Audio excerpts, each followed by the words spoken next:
2 Chronicles 9. Now when the queen of Sheba heard of the fame of Solomon, she came to Jerusalem to test him with hard questions, having a very great retinue, and camels bearing spices, and very much gold and precious stones. And when she came to Solomon, she told him all that was on her mind. And Solomon answered all her questions. There was nothing hidden from Solomon that he could not explain to her. And when the queen of Sheba had seen the wisdom of Solomon, the house that he had built, the food of his table, the seating of his officials, and the attendance of his servants and their clothing, his cupbearers and their clothing, and his burnt offerings that he offered at the house of the Lord, there was no more breath in her. And she said to the king, "The report was true that I heard in my own land of your words and of your wisdom. But I did not believe the reports until I came, and my own eyes had seen it. And behold, half the greatness of your wisdom was not told me. You surpass the report that I heard. Happy are your wives, happy are these your servants, who continually stand before you and hear your wisdom. Blessed be the Lord your God, who has delighted in you and set you on his throne as king for the Lord your God. Because your God loved Israel and would establish them forever, he has made you king over them, that you may execute justice and righteousness."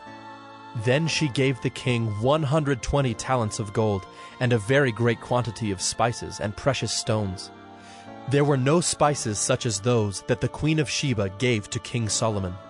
Moreover, the servants of Hiram and the servants of Solomon, who brought gold from Ophir, brought algum wood and precious stones. And the king made from the algum wood supports for the house of the Lord and for the king's house, lyres also, and harps for the singers. There never was seen the like of them before in the land of Judah. And King Solomon gave to the queen of Sheba all that she desired, whatever she asked, besides what she had brought to the king. So she turned and went back to her own land with her servants. Now the weight of gold that came to Solomon in 1 year was 666 talents of gold, besides that which the explorers and merchants brought. And all the kings of Arabia and the governors of the land brought gold and silver to Solomon. King Solomon made 200 large shields of beaten gold. 600 shekels of beaten gold went into each shield. And he made 300 shields of beaten gold. 300 shekels of gold went into each shield, and the king put them in the house of the forest of Lebanon. The king also made a great ivory throne and overlaid it with pure gold. The throne had 6 steps and a footstool of gold, which were attached to the throne, and on each side of the seat were armrests, and 2 lions standing beside the armrests, while 12 lions stood there, one on each end of a step on the 6 steps. Nothing like it was ever made for any kingdom. All King Solomon's drinking vessels were of gold, and all the vessels of the house of the forest of Lebanon were of pure gold. Silver was not considered as anything in the days of Solomon. For the king's ships went to Tarshish with the servants of Hiram. Once every 3 years the ships of Tarshish used to come, bringing gold, silver, ivory, apes, and peacocks.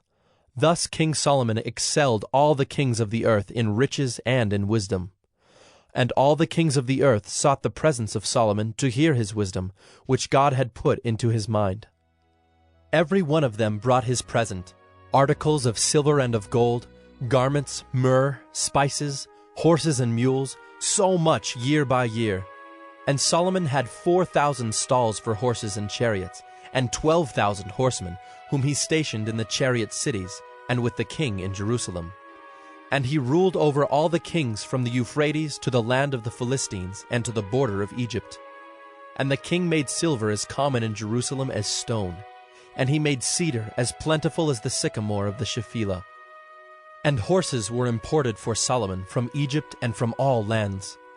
Now the rest of the acts of Solomon, from first to last, are they not written in the history of Nathan the prophet, and in the prophecy of Ahijah the Shilonite, and in the visions of Iddo the seer, concerning Jeroboam the son of Nebat? Solomon reigned in Jerusalem over all Israel 40 years, and Solomon slept with his fathers, and was buried in the city of David his father. and Rehoboam his son reigned in his place.